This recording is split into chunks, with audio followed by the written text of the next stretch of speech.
В этом видео я подробно расскажу, почему может болеть плечо, почему во время сна вы испытываете боль, дискомфорт в плечевом суставе и дисфункция каких мышц может давать такую клинику. Меня зовут Забродин Михаил, я врач-травматолог-ортопед.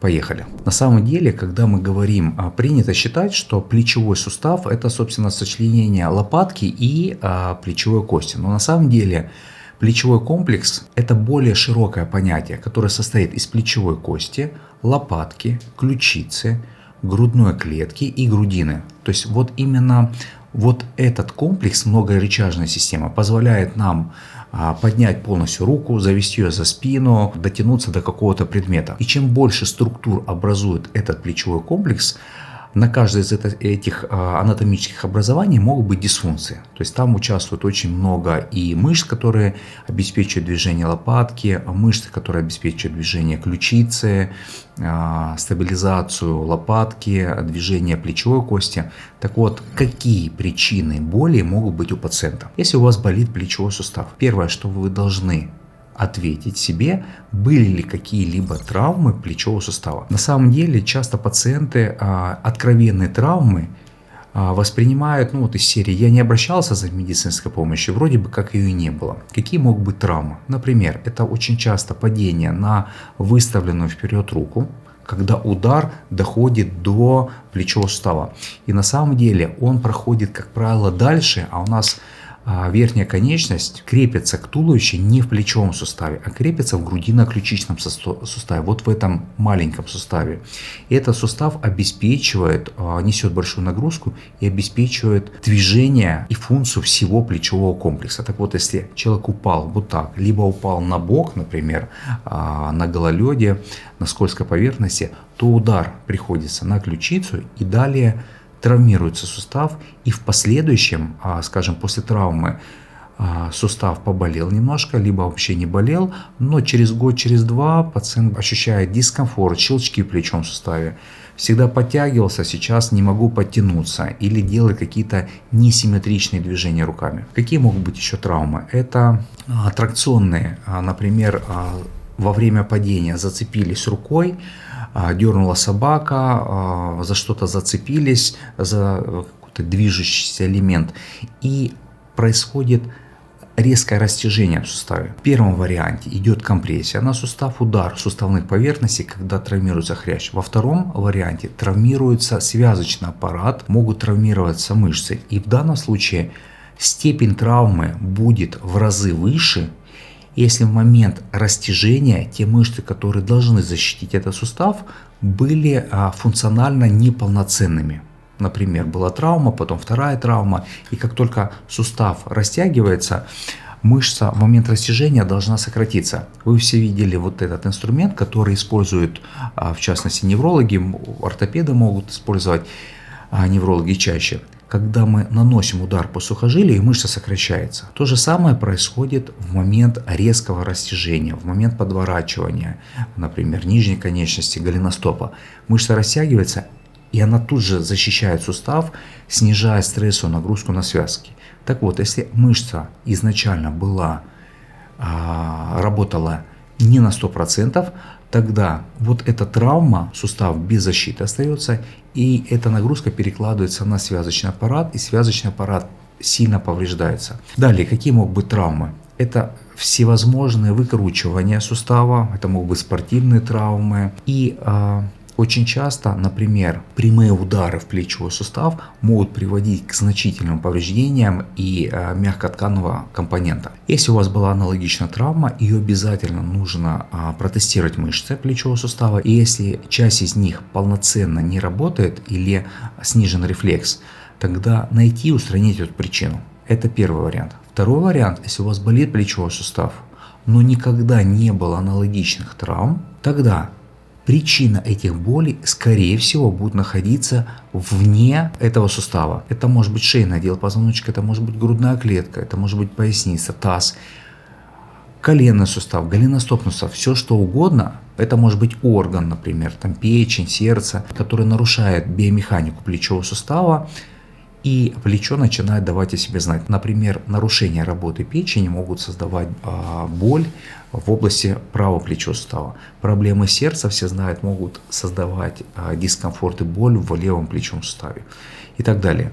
Так вот, со всем с этим должен разобраться специалист. Далее, что мы используем в диагностике, когда мы говорим о методе PDTR, мы используем мануальное мышечное тестирование. То есть я могу взять каждую конкретную мышцу, ее протестировать, понять, она в нормотоничном состоянии, то есть в ней есть нормальный рефлекс, она в гипотонии, то есть либо сниженный рефлекс, когда я даю нагрузку, она не отвечает этим рефлексам, либо она избыточно напряженная, она в состоянии гипертонуса, либо спазма. Так вот, очень часто проблемы любой локализации связаны с гипертонусом. Представьте мышца, которая сократилась и какое-то время находится в сокращенном состоянии. И чем дольше она находится в сокращенном состоянии, тем выше степень компрессии сосудов, нервов, которые обеспечивают работу этой мышцы, сосудов и нервов, которые проходят рядом с этой мышцей и которые она может сдавить. Так вот,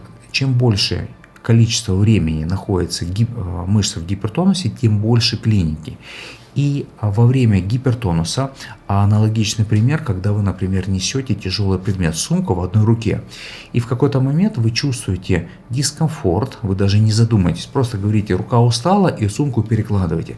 Так вот, это не что иное, как нагрузка на эти мышцы по типу гипертонуса. Ну, тут же вы сумку убрали, и у вас, собственно, дискомфорт проходит. А представьте, что вы эту сумку несете на протяжении 3 часов, и у вас нет возможности ее поставить на какую-то поверхность, либо переместить в другую руку, у вас откровенно появится боли. То же самое происходит с гипертоничной мышцей. Этот гипертонус может быть, например, когда человек просто сидит, когда он спит, и тогда в позиции лежа будет клиника. Когда он ходит, когда он двигается, выполняет, например, удар по мячу. Так вот, если у него гипертонус в течение дня присутствует постоянно, то клиника сразу будет нарастать. Что он будет описывать? Ощущение, что плечо выкручивает, ощущение, что болит как будто кость внутри, если сдавливаются сосуды. Например, сосуд, огибающий головку плечевой кости. Если длительно передавлен нерв, появляется нейропатический компонент боли, и пациент чувствует ощущение онемения, прострелы, тянущие боли в определенном участке. То есть это все признак того, что нарушена биомеханика и какая-то мышца откровенно создает компрессию сосудисто-нервного пучка. И сама мышца, которая длительно напряженная, появляется при таком напряжении воспаление сухожилия, воспаление мышечной части. Со временем появляется тендиноз. Сначала тендинит, это воспаление сухожилия, потом тендиноз, это изменение сухожилия. И со временем появляется надрыва. Надрыв, рубец, воспаление, надрыв, рубец и так далее. И в какой-то момент, например, пациент, особенно у мужчин, подтягивается, щелк, что-то порвалось. Например, это длинная головка бицепса, либо сухожилие надосной мышцы. Также это сухожилие, ахиллово сухожилие. Так вот, эти сухожилия очень часто могут травмироваться на фоне длительного существующего гипертонуса. То есть у пациента болело, был дискомфорт, он не предпринимал никаких усилий по решению этой проблемы. Либо он ходил, делал просто физиопроцедуры, массажи, но и серия размял, стало легче, микроциркуляция улучшилась, при условии того, что сохраняется одна и та же проблема. Так вот, когда мы используем мануальное мышечное тестирование, и я, например, выполняю тест надосной мышцы, если она в гипертонусе, мне нужно понять, почему мозг перевел ее в гипертонус. Возможно, есть проблема в самой мышце. Возможно, была травма, и нервная система запомнила эту травму и сформировала условный патологический рефлекс. Далее, возможно, есть проблема, скажем, со стабилизацией плечевого сустава, не проработает дельтовидная мышца, и тогда надосная мышца, она расположена вот здесь вот, каждый может пропальпировать ось лопатки, такая костное образование, и прямо над ней находится надосная мышца. И крепится она к большому бугорку плечевой кости, и, конечно же, она участвует и выполняет большую функцию, особенно при отведении плеча в сторону и при стабилизации головки плечевой кости, создавая определенную ось скольжения в самом плечевом суставе. Так вот, если есть гипертонус этой мышцы, то через какое-то время нужно понимать, что будет травматизация и воспаление ротатора манжеты плеча, и, возможно, произойдет разрыв сухожилия собственно надосной мышцы с характерным иногда щелчком и резким нарушением отведения плеча. Другая мышца, которая может создавать аналогичные проблемы, это подлопаточная мышца. Находится она под лопаткой, и довольно трудно дотянуться до этой мышцы. То есть, если мы, например, глубоко зайдем между лопаткой и грудной клеткой, то мы можем иногда пропальпировать болезненный пласт. Как правило, это подлопаточная мышца. И очень часто кинезиологи находят триггерные точки в этих мышцах и их разминают. Это тоже решение, это может делать сам пациент. Зачастую это дает положительную динамику. Но вы соглашаетесь с тем, что вы не решаете полностью проблему, вы просто ее на время пытаетесь как-то улучшить. И когда, например, подлопаточная мышца находится в гипертонусе, очень часто мы видим ограничения в плечевом суставе. Есть ограничение завести руку за спину, есть проблема отвести руку в сторону. Это говорит о том, что есть нарушение биомеханики самого плечевого сустава. И как здесь провести диагностику? Например, если у пациента присутствует слабость мышц, они не могут выполнить функцию полноценного движения в плечевом суставе. Но тогда пассивное движение, то есть специалист может полностью руку отвести и сделать полную амплитуду движений. И в данном случае мы говорим о том, что мышцы не могут выполнить определенную нагрузку. В некоторых случаях есть стойкая контрактура, которая присутствует полгода-год, когда пациент не может сделать движение, но я как специалист не могу полностью отвести руку. Это говорит о том, что возможно есть адгезивный капсулит или замороженное плечо. Одна из проблем, когда ткани, окружающие плечевой сустав, они как бы стягиваются, и в данном случае на приеме нужно сказать, что у пациента полностью плечевой сустав не будет работать сразу. Здесь нужно делать в течение месяца постоянные упражнения, очень часто массаж, физиопроцедуры для того, чтобы плечевой сустав начал двигаться. Если вы на приеме получили полную амплитуду движения, тогда у пациента не было этого диагноза замороженное плечо. Если вам знакома данная ситуация, вы можете перейти на мой телеграм-канал, подписаться. В нем я более подробно рассказываю о реальных кейсах лечения пациента, показываю демонстрации, как можно, используя метод PDTR, тут же на приеме восстановить плечо. Поэтому подписывайтесь, и вы обязательно найдете ответы на свои вопросы. Иногда пациент приходит и говорит: в течение дня плечо не болит, но как только я ложусь спать, например, ложусь на этот бок, начинает болеть. Какие могут быть причины? И, как правило, пациент, приходящий с этой жалобой, он говорит следующее: был на приеме у невролога, сказали, что проблема в шее, поменял 8 подушек, плечо болит. На самом деле здесь могут быть действительно проблемы в шее, и когда вы ложитесь на подушку, меняется позиция шеи, ухудшается позиция плечевого сустава, ухудшается клиника плечевого сустава. Но очень часто это проблемы, например, на уровне ключицы, проблемы на уровне грудной клетки и работы диафрагмы, проблемы на уровне печени, проблемы и гипертонус надосной мышцы, малой грудной мышцы, которые создают напряжение в самой мышце и создают компрессию тех анатомических образований, которые проходят, например, под малой грудной мышцей. Тогда пациент начинает чувствовать ощущение онемения в руке. Ему нужно постоянно встать, двигаться, или он ночью просыпается и часть ночи проводит в полусидячем положении, по-другому он спать не может. Это все критерий того, что есть далеко зашедшая проблема, которую тут же нужно исправлять, используя мануальное мышечное тестирование и используя метод PDTR, который может найти причину именно неправильной работы плечевого сустава. Я вам приведу клинический пример. Буквально недавно был пациент, который испытывает онемение в правой и левой руке, усиливающийся ночью во время сна. Я протестировал малые грудные мышцы, они оказались в гипертонусе, и у данного пациента была травма ДТП 15-20 лет назад. Он ехал, и он стукнулся грудной клеткой о открывшуюся подушку безопасности. Далее я нашел дисфункцию рецепторного поля в этой зоне, которая сработала в момент травмы, полечил дисфункцию рецептора тупой боли, и гипертонус прошел.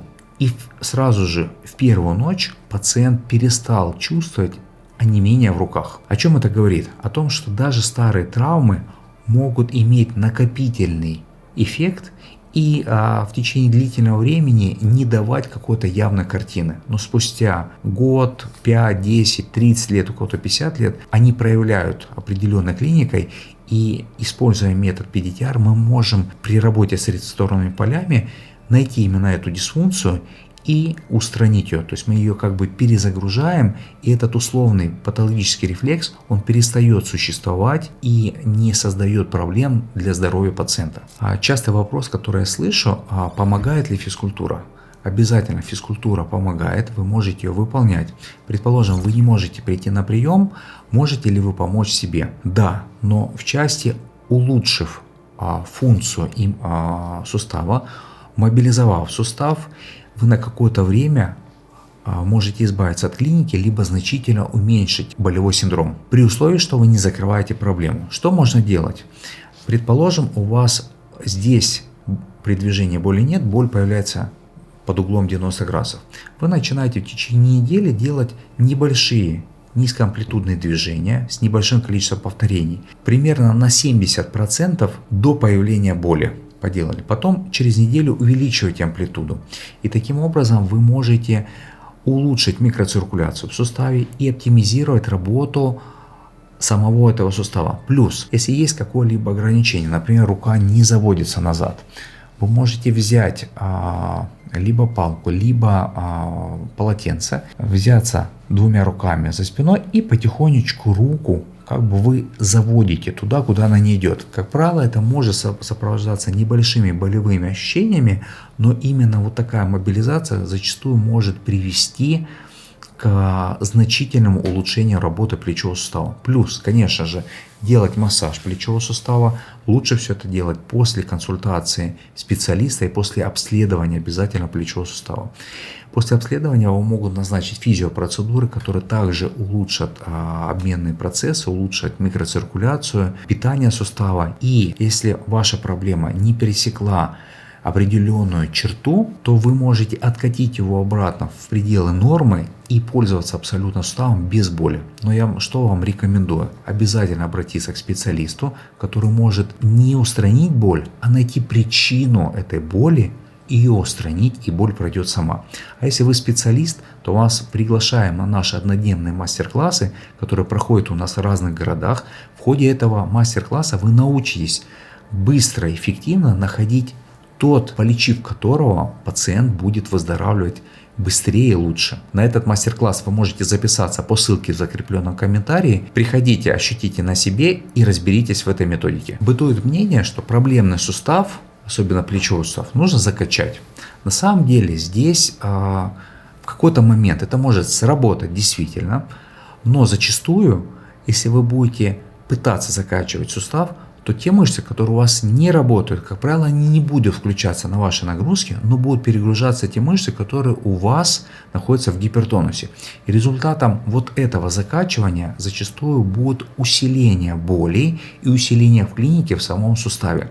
Так вот, любые упражнения, самый идеальный вариант, необходимо делать только после того, как восстановлена биомеханика сустава, как восстановлен нормотонус тех мышц, которые управляют самим плечевым суставом. И в данном случае, вот буквально вчера пациентка спросила, нужно ли мне делать упражнения. Я ей сказал, специальных упражнений делать не надо. Почему? Потому что как только восстановил нормальную работу всех мышц плечевого сустава, лопатки, грудной клетки, она в течение дня ходит, двигает плечом, садится в транспорт, держится рукой, несет сумочку, дома приготовила, помыла посуду, что-то сделала, она постоянно двигает этой рукой. И в течение дня она выполняет десятки тысяч движений этой рукой. И теперь ответьте на вопрос, сколько вы можете выполнить этой рукой движений, когда вы будете выполнять определенные движения. В разы меньше, безусловно. Поэтому, как только вы включили полную работу мышц, обычные естественные движения будут восстанавливать работу вашего сустава. С вами был Забродин Михаил. Всем пока, до новых встреч.